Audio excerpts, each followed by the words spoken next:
Back in 2016, two buddies and I decided to take on a hiking and camping trip along the Pacific Crest Trail. We had done a handful of smaller camping trips before, but that year we felt the urge to do something bigger than just sitting by a lake and grilling food. We set our plans for late winter when the weather would be clear and the trails in solid condition. After some back and forth, we picked Echo Lake, near the South Lake Tahoe region, as our starting point and planned to finish at Donner Pass, close to Truckee, covering roughly 70 miles over 5 days. Since we'd be passing through the Desolation Wilderness, we had to secure permits in advance, but that was easy enough to arrange. The 5-day plan meant we didn't need to restock supplies and could stay away from civilization the entire time. Most people thought we were out of our minds. After all, hiking 70 miles in a week isn't everyone's idea of a relaxing vacation. But by the time the trip rolled around, we were all fired up. It wasn't just about challenging ourselves. It was about spending quality time together, something that was becoming rarer as we got older. On the first day, we set out from Echo Lake, and the scenery was breathtaking from the start. The trail wound through about 10 miles of alpine terrain before we reached Lake Aloha, one of the most beautiful places I've ever camped. The lake was framed by dramatic granite peaks, and the water was so clear it looked almost like glass. It was the perfect place to stop for the night. Sitting around the fire that evening, I remember thinking that this trip might have been one of the best decisions we'd ever made. Day 2 was a bit tougher, but absolutely worth the effort. We hiked about 13 miles to Middle Velma Lake, and the highlight was the climb up Dix Pass. If you read that without laughing, you're probably a robot. Just kidding. But seriously, at nearly 10,000 feet, it was the highest point of our journey, and the views from the top were absolutely unreal. It was exhausting, but anytime we started feeling drained, someone would crack a joke about the name, which never got old. After that, it was mostly downhill toward the lake, where we set up camp right by the water. Luckily, day 3 was much more relaxed. The trail meandered through forests and meadows, and I crossed a few streams along the way. It was the kind of day where you just zone out and appreciate being out in nature. The terrain was much easier than we'd expected after the grueling second day, so we arrived at Richardson Lake sooner than planned. We found a great camping spot, cooked dinner, and passed around a canteen of bourbon, soaking in the wilderness before drifting off to sleep. By day 4, we had to push through another 13 miles to reach Barker Pass, and without a doubt, it was the most stressful stretch. We had to navigate ridgelines above Lake Tahoe, which was already a challenge thanks to the accumulated exhaustion from 4 days on the trail. The lake views were stunning, but my fear of heights made it nerve-wracking anytime I got close to the edge. Fortunately, the trail eventually dipped back down toward Barker Pass, where I felt a lot more comfortable on level ground. Once we set up camp, one of my buddies revealed a surprise. He'd brought a small stash of mushrooms. Now, he wasn't big into psychedelics, but he thought it'd be fun to trip a little in the wilderness. The only reason he told us was because he'd brought enough for all 3 of us. I wasn't too keen at first. I'll drink a beer at a cookout, but I tried smoking and didn't like it. The idea of eating mushrooms in the middle of nowhere wasn't exactly appealing. But after some convincing, I decided to take a small dose. My buddy told me to swallow little bits of it like pills instead of chewing, or else I'd throw up. So I did what he said and waited. He was right about the effects. It wasn't anything wild, just a warm, fuzzy, giggly kind of high. I think being in such a remote place, completely relaxed with my closest friends, made it way more enjoyable than I expected. We ran along the lake, laughing like lunatics under the moon. As the effects started wearing off, I thought I'd made it through with just one minor hallucination. At one point, I fell behind while gazing up at the night sky. With no light pollution, the stars looked more intense than I'd ever seen. It was like my brain was processing the depth of space for the first time. When I finally looked down, I spotted a figure about 40 yards away. Without thinking, I called out, "Hey, wait up!" and started walking toward them. But instead of responding, the figure turned and walked in the direction we had just come from. Right then, I heard my friends yelling from behind me, "Dude, we're this way!" And that's when I realized the figure had been staring at me the whole time it walked away, its head twisted unnaturally far. The moment I processed that, I knew it had to be a hallucination. My friends laughed it off when I told them, and we went back to camp, still buzzing from the night. The last day, I woke up surprisingly refreshed, which was great because we had to cover a brutal 19 miles to reach Donner Pass. If we didn't make it, we'd have to spend an extra night out there, which we definitely weren't prepared for. We started before dawn, kept a relentless pace, and somehow managed to reach our destination. It was by far the hardest day, and in hindsight, we should have saved the mushrooms for the last night instead of the one before. We ended up exhausted and covered in blisters, but finishing the hike felt incredible. We set up our final campsite and devoured what little food we had left. As the sun set and we sat around the fire, the exhaustion hit. We were starting to get sentimental, telling each other how much we appreciated the trip. That's when we heard footsteps approaching from the darkness just beyond our firelight. Our nerves shot up instantly. It was definitely 2 legs, not 4, so we knew it was a person. When the man stepped into the firelight, we weren't exactly surprised, but we were definitely on edge. He looked rough, grimy clothes, a limp, and a weirdly receded hairline. The most unsettling thing, though, was his mouth. It looked like part of his lower jaw was missing, leaving one side of his face sunken in. He greeted us with a slurred, "Nice night." "Huh." After some small talk, he asked if he could sit by the fire. He seemed alone, and though he looked sketchy, we didn't see a reason to refuse. As we chatted, his beady, dark eyes stood out. They caught the firelight in a way that made them look almost black. He asked if we had weapons, and when one of us casually said yes, he looked around as if expecting to see rifles. We only had a small pistol, but we didn't advertise that fact. Then he asked, "Y'all been telling campfire tales?" When we said no, he offered to share one. His story was about 3 hikers, just like us, who had been making noise by a lake, disturbing those who lived in the hills. As his tale got more hostile, we realized he was describing us, down to the exact details of our trip. That's when the real fear set in. By the time he stood up and left, we heard multiple footsteps retreating with him. We didn't stay the night. We grabbed our gear and walked miles away before setting up camp again. But even then, we couldn't shake the feeling that we were being watched.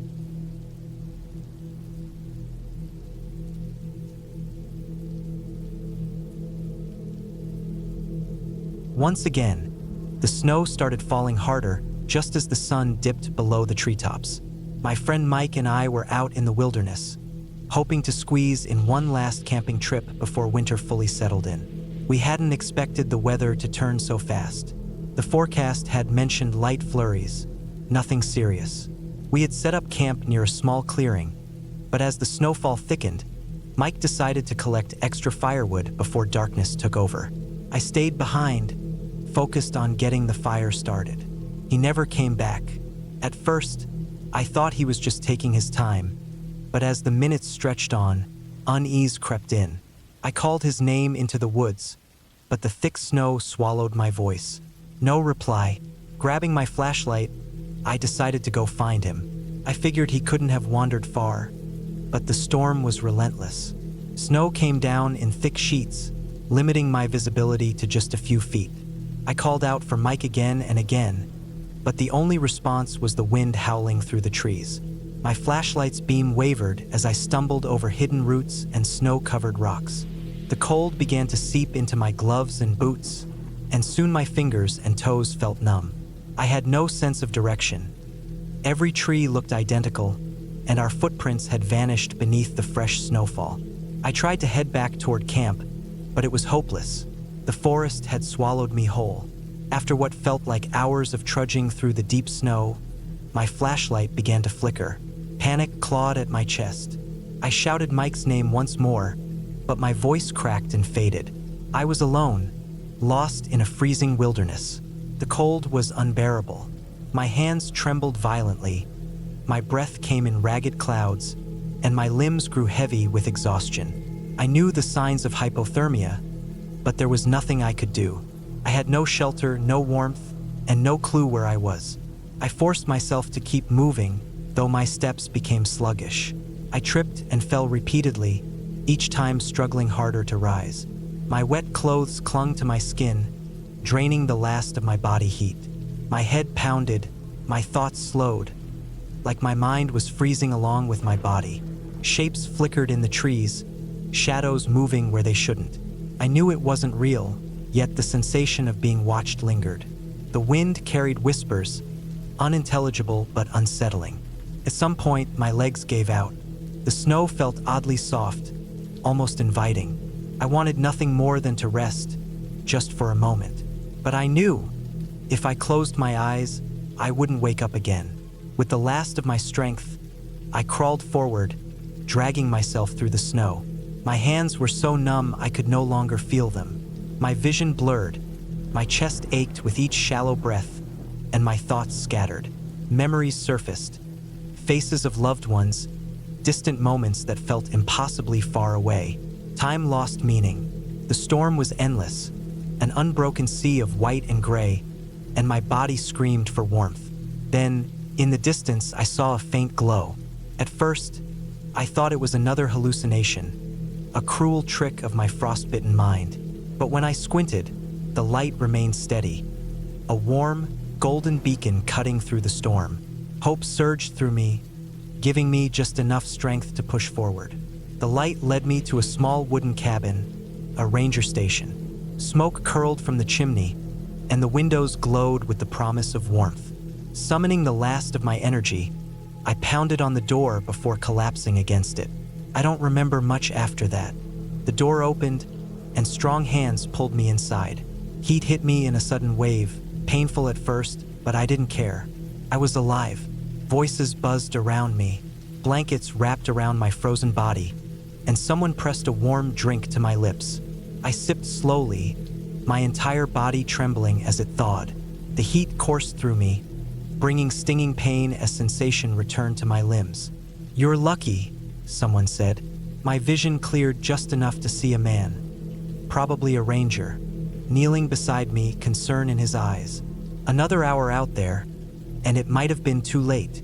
Took hours before I could speak. My throat was raw, my voice barely a whisper. I managed to tell the ranger about Mike, and he nodded. "We'll send a search party out first thing in the morning." That night, I stayed wrapped in layers of blankets by the crackling fire. Sleep came in short bursts. Every time I closed my eyes, I saw the endless forest, the relentless snow, the moving shadows. Morning came, and true to his word, the ranger organized a search team. Though still weak, I insisted on joining them. We combed the area, calling for Mike. Hours passed, and the dread in my chest grew heavier with each step. When we finally found him, he had built a rough shelter beneath a fallen tree, using branches and his jacket as a barrier against the cold. He was alive, though his face was pale and his lips were blue. He had managed to keep a small fire going, but he had been on the edge just like me. Relief washed over me as I helped him up, his grip shaky in mine. The experience had left a mark on both of us. Even now, I can't forget the biting cold, the weight of the snow, and the eerie stillness of the forest at night. The wilderness is beautiful, but it's also unforgiving. Mike and I haven't gone camping since, and sometimes, when the snow begins to fall, I feel a shiver crawl up my spine. A memory, a whisper of that night when nature reminded me just how small and fragile I truly am.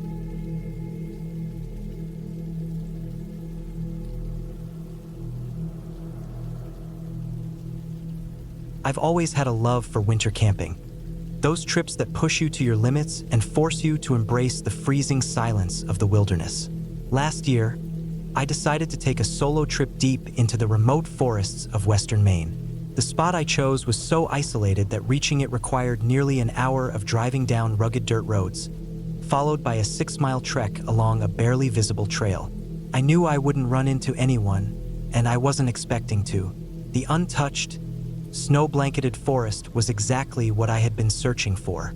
The path was rough, barely recognizable in places, and overgrown with thick brush. I had to push through wet branches, and the untouched snow showed no signs that anyone had been there recently. It felt like the kind of place only someone desperate for solitude would find. The trail followed a narrow stream down a rocky valley, making the hike even more difficult. The terrain was steep, uneven, and covered in slick ice and deep snow, forcing me to carefully plan every step. But the beauty of the place, the quiet, the crispness of the air, made all the effort worthwhile. I didn't have a specific destination in mind, just a general goal of finding a good spot to camp. As the sun dipped lower, the temperature plummeted. Eventually, I reached a fork in the stream, and on the far side, I spotted a relatively flat area that seemed perfect for setting up camp. Carefully, I stepped across the icy rocks in the creek, making sure not to slip. That's when I noticed something odd. Scattered across the snow were clear signs that someone had been there recently. A large tarp had been spread out on the ground near a circle of stones, which looked like the remains of a fire pit. A nearby log, nearly a foot thick, had been split cleanly in half, likely with an axe or some other sharp blade. My curiosity got the better of me, and I moved in for a closer look. That's when I noticed a pile of camping gear. It had everything a winter camper might need: food wrappers, a small stove, a sleeping pad, and even a first aid kit. But all of it had been abandoned, as if someone had just walked away without bothering to pack up. It irritated me more than anything. Who leaves all their stuff behind like this? Then I found something that unsettled me even more. Near the water's edge, a pile of clothes had been left out, still damp from the rain that had passed through the day before. They weren't soaking wet, but they hadn't dried properly either. A towel hung from a low branch, heavy with moisture, as if it had been left there overnight. The whole scene felt wrong. A little farther along, I stumbled upon something that truly disturbed me. Near the trees, an area had clearly been used as an outdoor toilet. Piles of toilet paper, some stained dark, others yellowed, were scattered across the ground. It wasn't just a few pieces either. There were enough to suggest someone had been using this same spot for at least a couple of weeks. But that wasn't the worst part. Tucked behind a cluster of trees was a strange metal structure. It looked like a cage, though not quite like any I had ever seen before. It was about 4 feet square, made of welded metal bars forming a crude cube shape. The strangest thing was that there didn't seem to be any kind of door or opening. Who would build something like this? And why out here in the middle of nowhere? The idea of someone dragging a welded metal cage all the way to this isolated spot was bizarre enough. But the fact that they had apparently lived here for weeks made it even stranger. A deep unease settled over me. The whole setup, from the abandoned supplies to the cage, gave me a bad feeling. But I had a serious problem. Daylight was running out. I had originally been looking for a place to set up camp, and now I had to make a decision. I could either turn back and try to hike out in the dark on an unfamiliar trail, or I could stay put, right next to whatever had been going on here. Neither option felt great, but in the end, I decided to stay. The risk of getting lost or injured in the dark outweighed my discomfort about the eerie campsite. Even though I doubted whoever had been here would return, I couldn't shake the feeling of being watched. I kept my knife in my hand more often than not, scanning my surroundings constantly. I never felt truly at ease. When night fell, the uneasiness only grew worse. Every distant rustle, every snap of a twig made my heart race. I could hear faint movements in the snow, too far to make out clearly, but close enough to send chills down my spine. The fire cast flickering shadows across the trees, doing little to calm my nerves. I barely slept. All night I heard strange noises, footsteps in the distance, the soft crunch of snow under something moving nearby. The feeling that I wasn't alone never went away. By the time the first light of morning broke through the trees, I was already packing up. I didn't care that I was still exhausted, I just wanted to leave. I hiked back to my truck as fast as I could, never once looking back at the campsite. But the images stuck with me: the abandoned camp, the damp clothing, the piles of toilet paper, and most of all, that cage. When I got home, I reported what I had found to the local Forest Service and sent them the pictures I had taken. The ranger I spoke with had a few theories. He figured it might have been some loner trying to live off the grid, or maybe an old site used for something illegal, though he admitted that growing anything in that harsh winter landscape didn't seem likely. I never went back. A part of me wanted to, just to find out what that cage had really been for. But something deep in my gut told me it was better left alone. The wilderness isn't always as empty as it seems. and some things out there are better left unexplained. But that cage, I still think about it, and I don't think I'll ever forget it.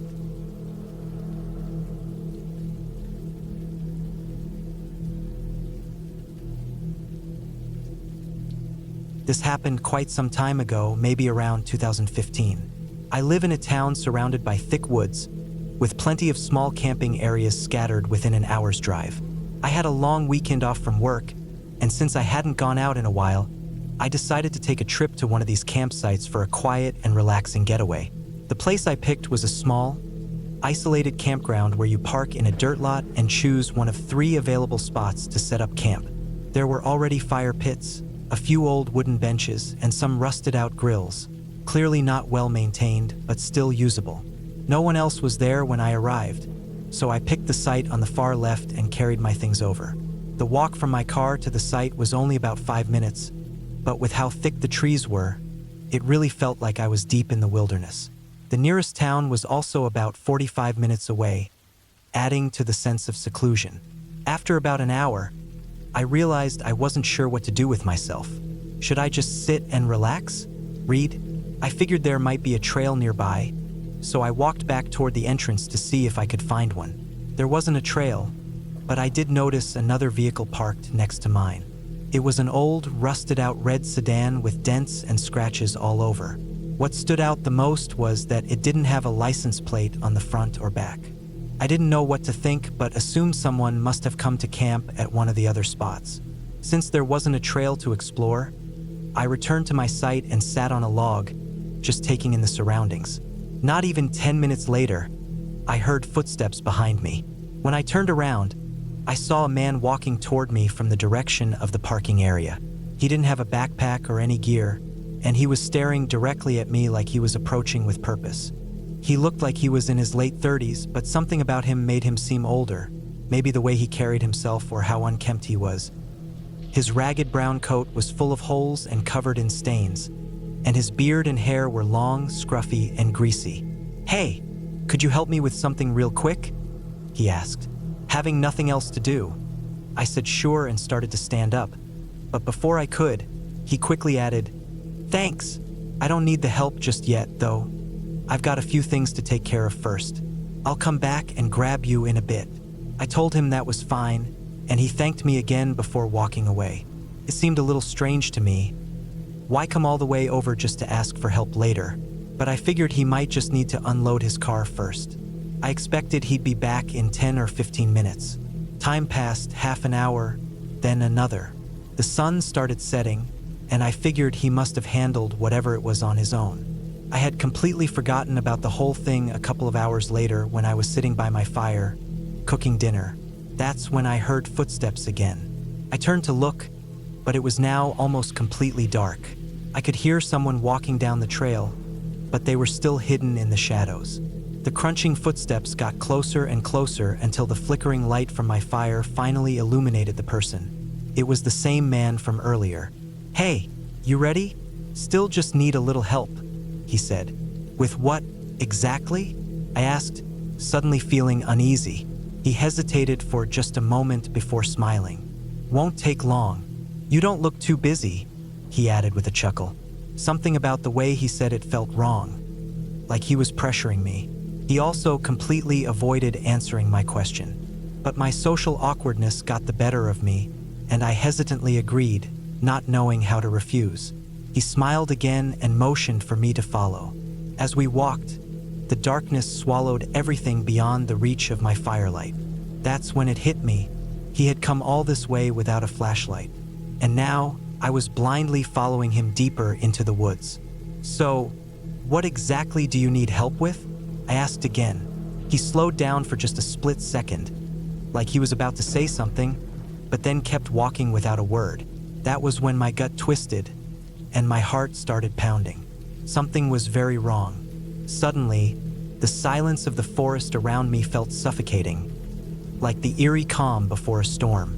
I instinctively began to slow my pace, trying to put a little distance between us without making it obvious. I only managed to step back a few feet before he stopped and turned around. His forced smile instantly disappeared when he noticed I had fallen behind. For a few seconds, we just stood there in silence. Then, I saw his hand drop into his jacket. I didn't wait to find out what he was reaching for. I turned and ran. In the split second before I bolted, I caught a glimpse of a handle peeking out from his coat. Something metal. A knife? I wasn't going to stick around to confirm.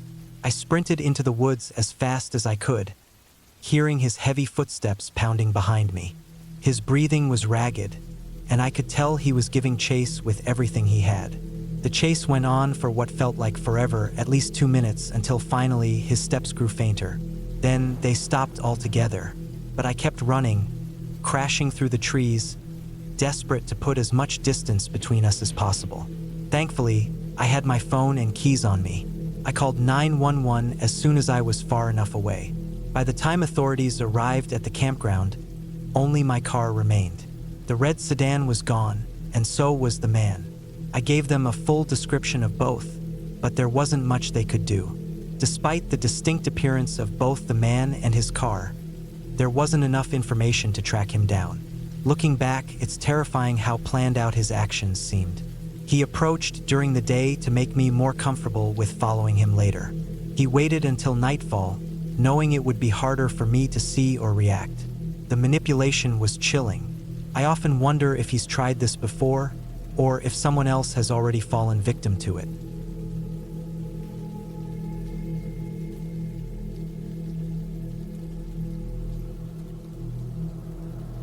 My older brother, Ryan, and I went on a camping trip along the East Coast.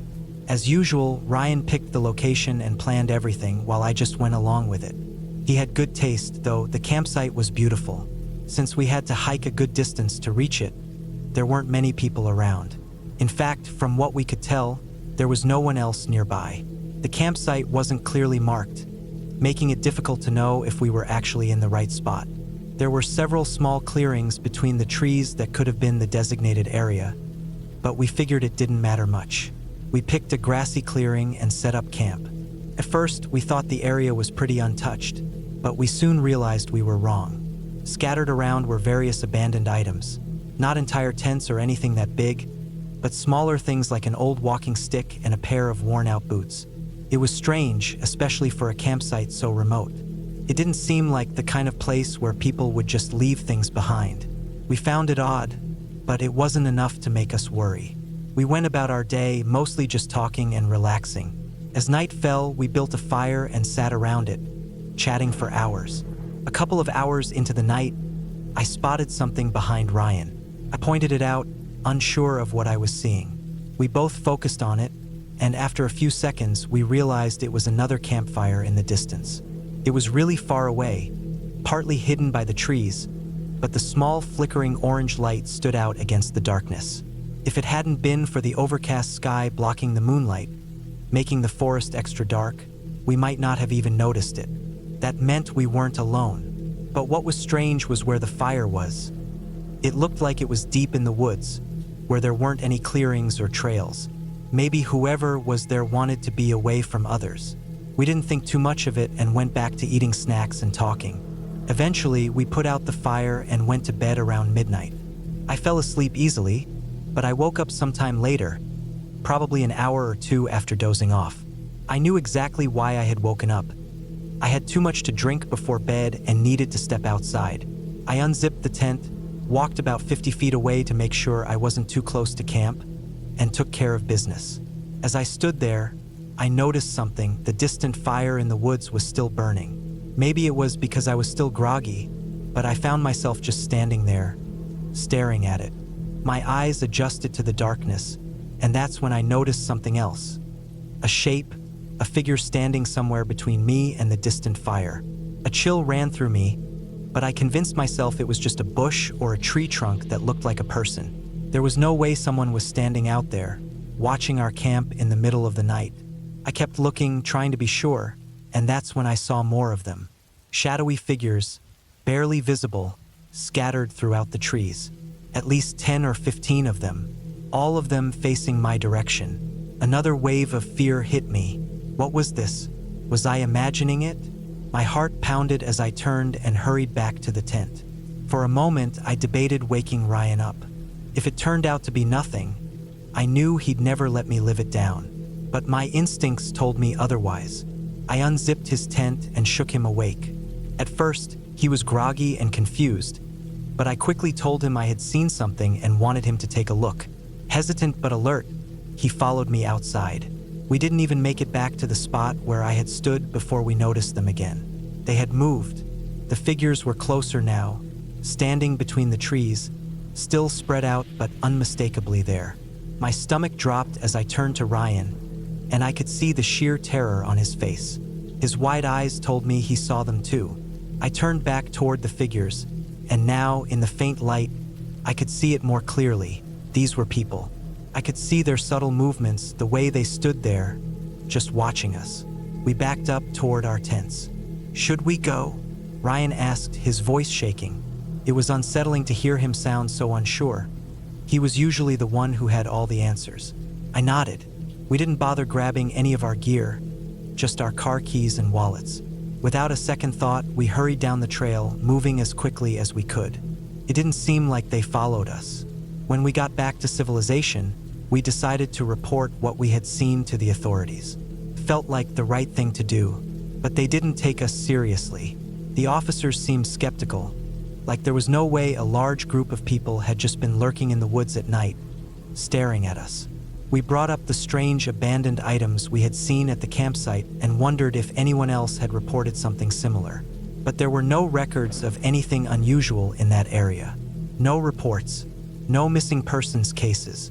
Maybe the others who encountered them never made it back.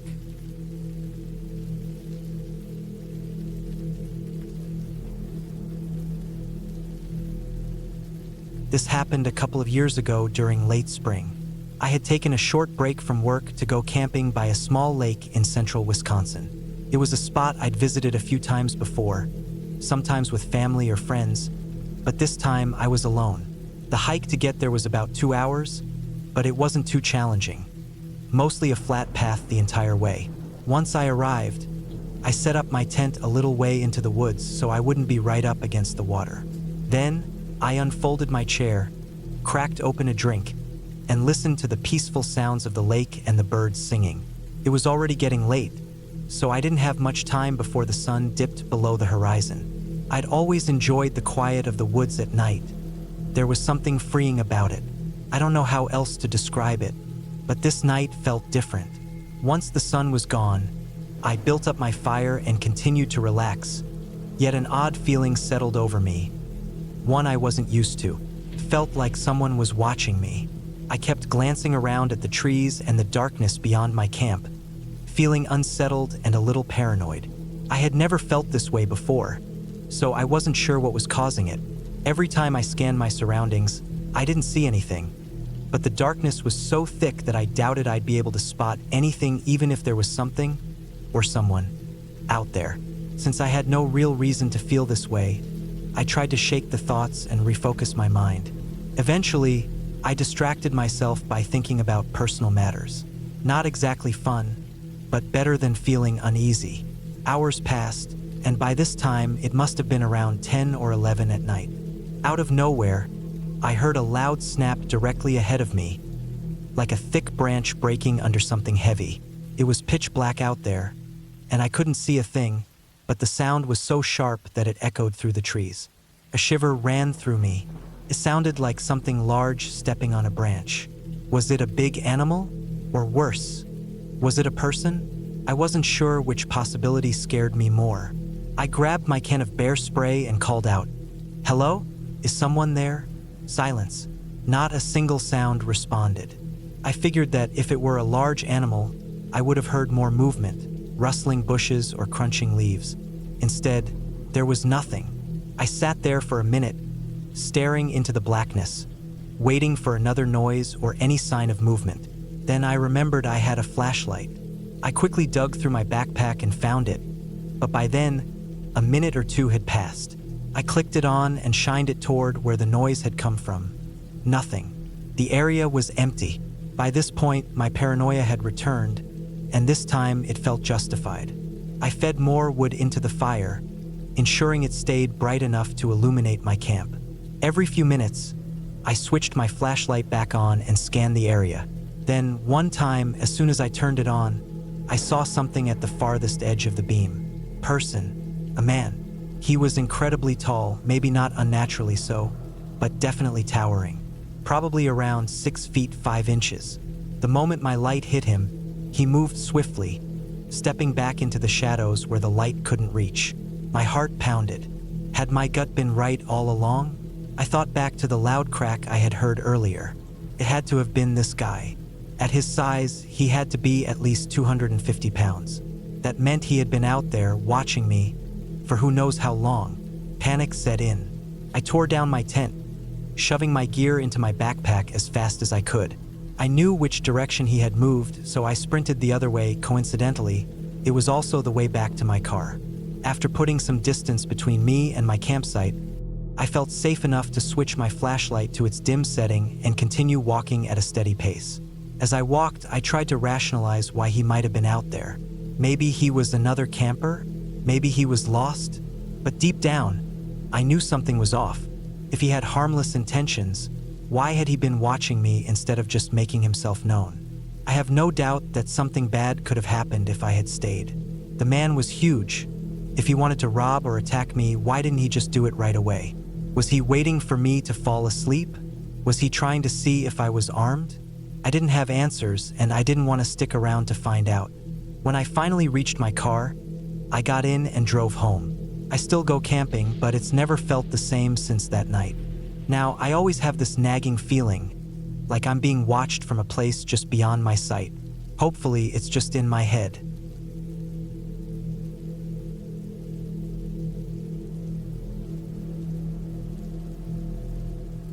I used to do a lot of solo survival trips during the winter, and this is the story of the last one I ever took before deciding it wasn't the best idea anymore. It was deep into winter, the ground nearly frozen solid, with a thin layer of snow covering it. The air was cold but dry, the best kind of cold in my experience. I had been trekking through the woods for hours, my shotgun slung over my shoulder, scanning for game birds but having no luck. Then, after another hour of walking, the trees began to thin, and I stumbled upon a valley. It wasn't part of my planned route, but it looked like a good shortcut. A narrow trail wound through the ravine, leading to another open stretch of land on the other side. The sun was sinking lower, and I didn't want to waste time taking the long way around. The slope ahead was steep but looked manageable, so I figured, why not?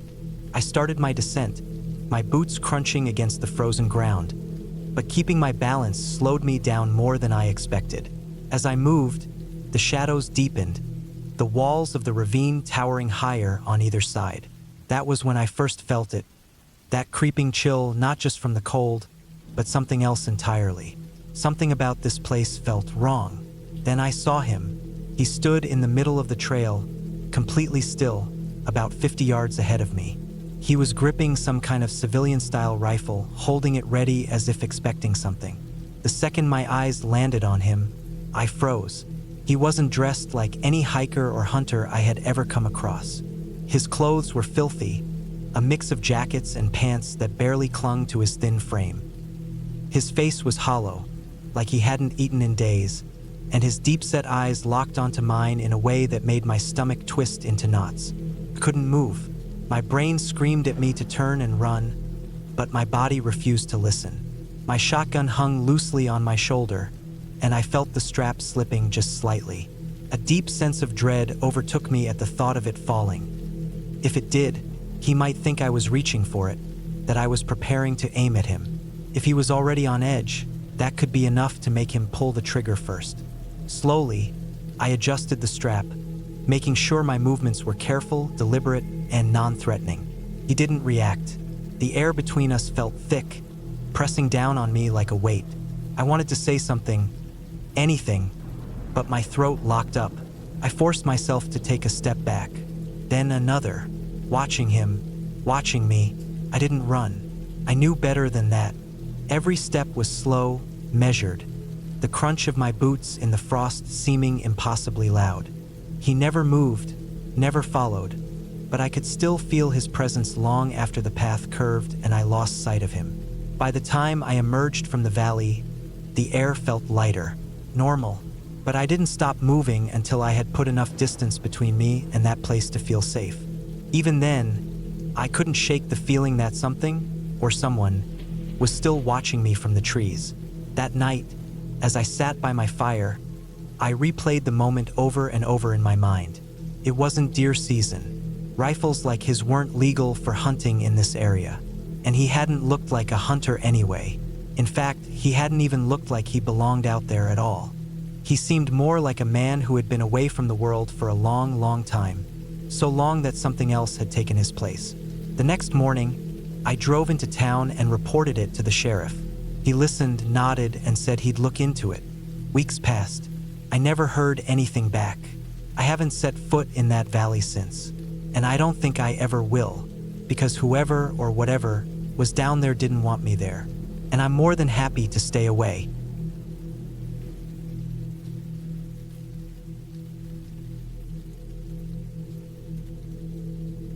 About twice a year, my wife and I enjoy taking our camper up into the Sangre de Cristo Mountains in southern New Mexico.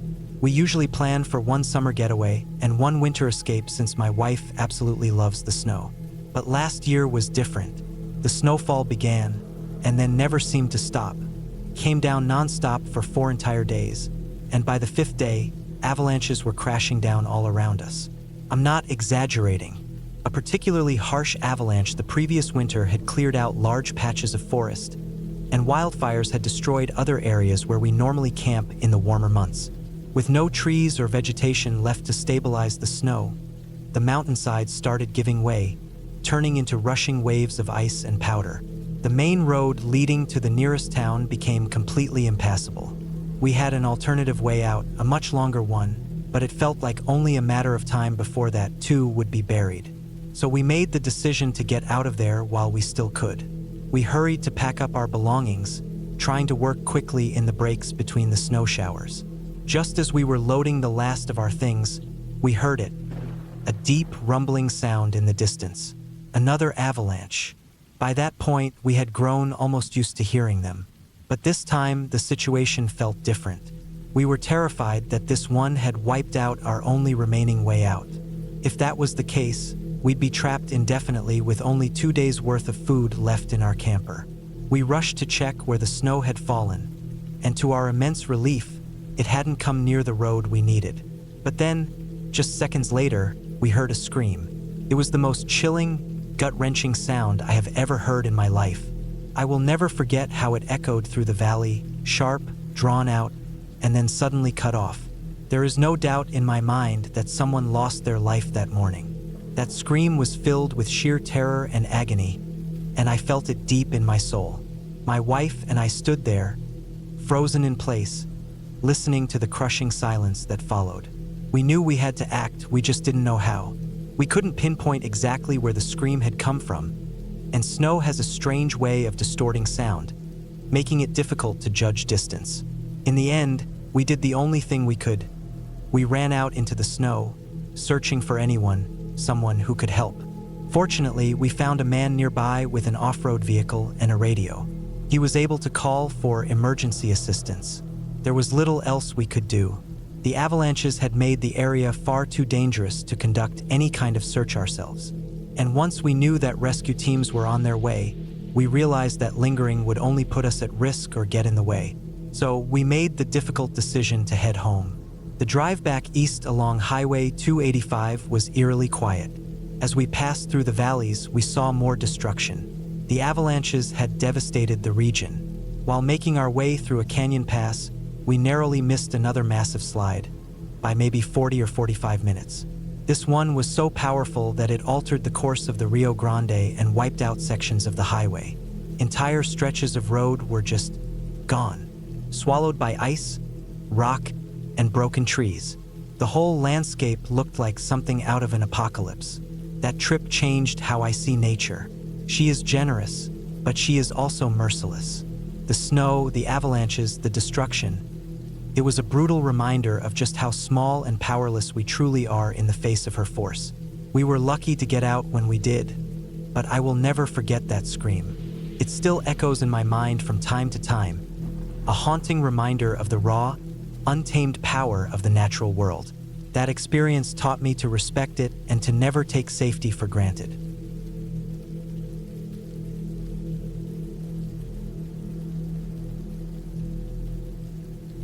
During October of 2024, 36-year-old father and independent contractor Justin Miller set out on a solo camping trip in the secluded Pine Creek area near Jackson, Wyoming. An avid outdoorsman, Justin had planned a few days of solitude in nature before a friend was set to join him for the final leg of his trip. However, on October 14th, when Justin failed to meet his friend as scheduled, concern quickly mounted. His friend hiked to the campsite in search of him, and after hours of looking, he made a grim and tragic discovery. Justin was still inside his tent, bruised, bloodied, and unresponsive. The initial assumption was that he had been the victim of a bear attack, a reasonable concern in Wyoming's wilderness. However, when investigators from the Teton County Sheriff's Office examined the scene, troubling inconsistencies surfaced. There were no indications of animal activity nearby, and Justin's injuries did not resemble those from a wildlife attack. A medical examination revealed that he had sustained multiple blunt and sharp force injuries, including severe trauma to his head, leading authorities to classify his death as a homicide. With confirmation of foul play, the investigation gained urgency.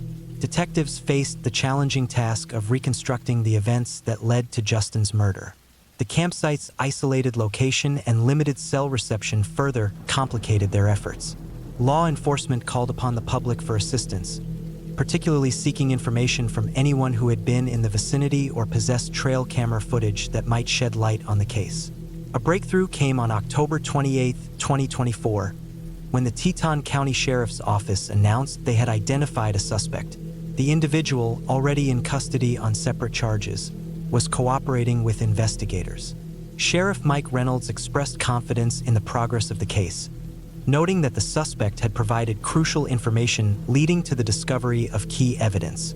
While the suspect's name was not immediately released, authorities reassured the public that there was no ongoing danger and encouraged residents to continue their outdoor activities without fear. Further developments soon emerged, identifying the suspect as 42-year-old Darren Christopher Abbott. Abbott confessed to the brutal crime, stating that he had encountered Justin at the campsite, where Justin had warmly welcomed him, even offering him a drink. In a shocking turn, Abbott attacked him without warning, striking him in the head with a heavy piece of wood, stabbing him in the neck with a screwdriver, and delivering additional wounds with an axe. He then attempted to cover his tracks by removing key evidence, including the axe, a shotgun, a pistol, and a cooler. Abbott's motive for the unprovoked attack remained unclear. Justin's tragic death sent shockwaves through the local community. Known for his adventurous spirit and dedication to his family, he left behind a young daughter and a stepson. His family and friends remembered him as a loving father, brother, and son whose life was taken far too soon. A memorial service was held on October 26, 2024, at Yellowstone State Park, where loved ones gathered to share stories and honor his memory. As the legal process unfolded, the community stood united in their demand for justice.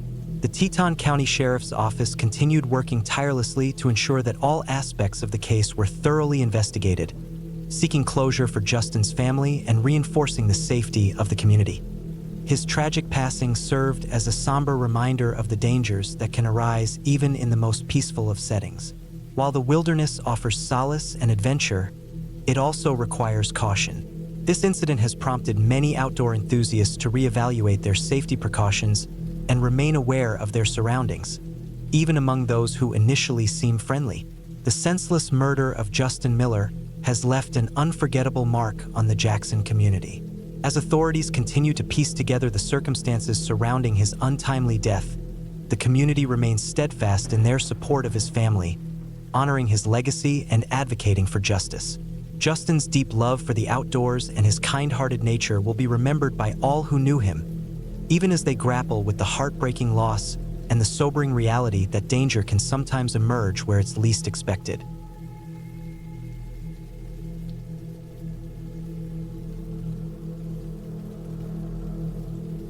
I was fairly young when I went camping with my father in Georgia one winter. We had set up our tent in the late afternoon, and by the time the night had fully settled, our fire had dwindled to just a few glowing embers. The forest around us was eerily quiet, the usual sound of rustling leaves stifled by the cold, making everything feel unnaturally still. We were getting ready to climb into our sleeping bags when we heard it, a low, unsettling rasp drifting through the trees. First, we just stared at each other. My dad tried to dismiss it. "Just the wind," he muttered, though his voice was tense. We both listened for a moment, trying to convince ourselves it was nothing. But then it came again, louder this time. The noise was unmistakable now, a deep, drawn-out moan that carried through the trees as if floating on the air.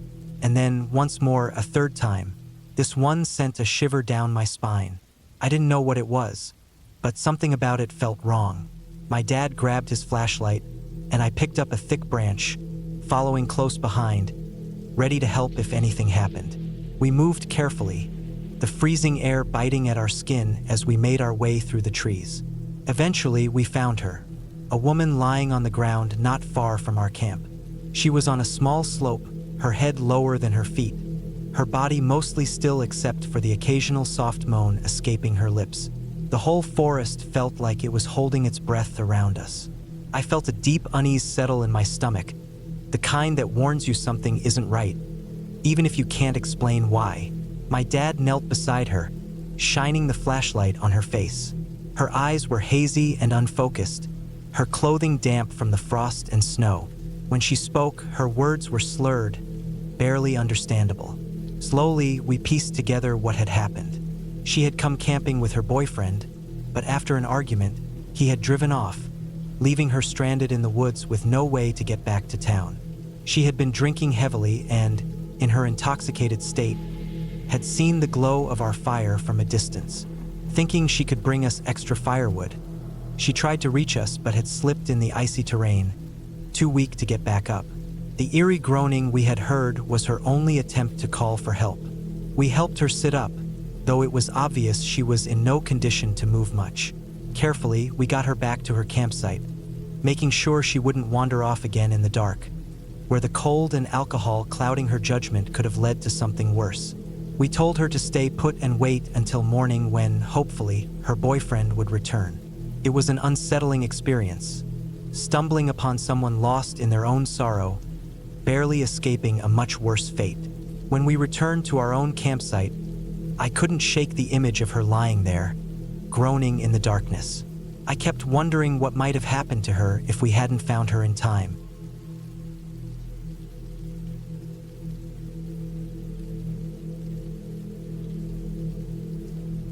We were just teenagers, 15 and 16, on a camping trip by ourselves in the forest. It was supposed to be a fun getaway. We had cooked dinner, sat around the fire, and were enjoying the peaceful evening near the creek. But then, out of nowhere, a man appeared. He was walking along the creek carrying a fishing rod, looking like he was just passing through. He stopped at our campsite and asked if he could cut through to the road. We didn't think much of it and told him it was fine. He seemed harmless at first, just a guy trying to take a shortcut. But then he lingered. He started asking questions, how old we were, where we were from, and how long we planned to stay. On the surface, they seemed like casual, innocent questions, but something about the way he asked them made us uneasy. We were young, naive, and, for whatever reason, we answered. When he finally left, it was a relief. We didn't think too much about it after that. He wandered off down into the ravine, and we assumed he was gone for good. But a couple of hours later, he returned, this time with another man. The two of them looked like they were in their mid-40s, but now they didn't have any fishing gear.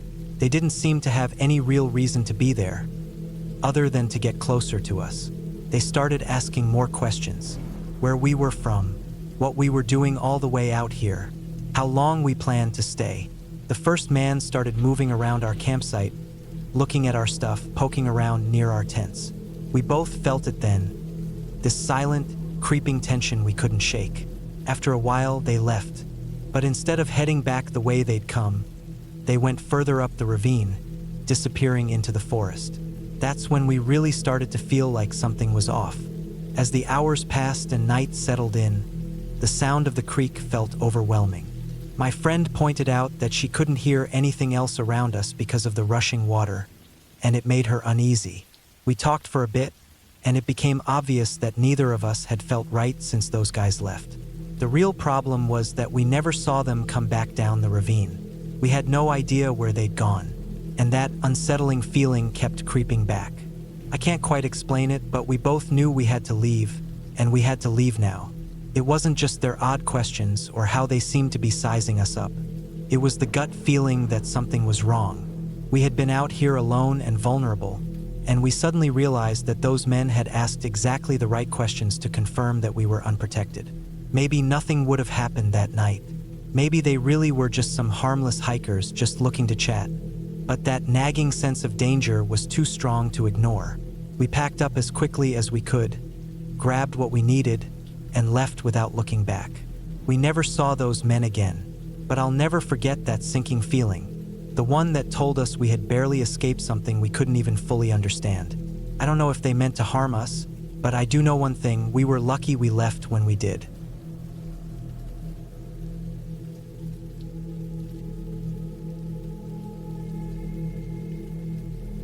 About 2 decades ago, I went on a camping trip in Cedarwood National Forest. It was my first time sleeping in a hammock, and I didn't have a rain cover yet, so I was completely exposed to the weather, except for my thick sleeping bag. The trip was organized by a local outdoor club, so I wasn't alone. There were about 6 other teens camping with me. One of the kids made a mistake that we would all regret later. He thought, chocolate doesn't have much of a smell, right? And left a chocolate bar in his backpack right next to mine. Both of them were tucked underneath our hammocks. You can probably guess where this is going. Around midnight, I was jolted awake when something started nudging the bag beneath me. My sleepy brain couldn't figure out what was happening at first. I assumed one of the other campers was searching through their bag for something. I could feel the soft rustling as the backpack moved, even the gentle swaying of my hammock. But then the pushing didn't stop. Instead, it pressed against me even more. Still half asleep, I shifted in my hammock, assuming someone was just moving around in the dark. That's when I felt it. Something larger than a person brushing against my hammock side. I was about to ask who was there when I heard a quiet rustling sound. It took my brain a few seconds to catch up to what was happening. Then I felt the undeniable weight of a large animal pressing against the fabric of my hammock. I froze, my heart pounding. Just a few feet away, a young black bear had wandered into our campsite. It was sniffing around, clearly drawn in by the chocolate. It was so close that, with every movement, its back bumped into my hammock. The bear must have noticed that the hammock was shifting, because all of a sudden, it lifted a big paw and swiped at me, like a cat playing with a dangling string. The force sent my hammock swinging wildly, and that's when I panicked. I finally let out a loud, terrified scream. Right away, I knew this wasn't just another camper. It was a bear. The entire campsite woke up instantly. We all scrambled, shouting and throwing whatever we could, rocks, sticks, anything, to scare the bear away. After what felt like forever, it finally ran off into the darkness. Even after it was gone, my heart kept hammering in my chest. All I could think about was how close I had come to getting swiped, or worse. The kid who left his chocolate out learned a harsh lesson that night. He got a serious scolding, but honestly, we were all just relieved that the bear didn't decide to stick around any longer. Since that night, I've never been careless about food in bear territory again, and I've never gone camping without a proper rain cover.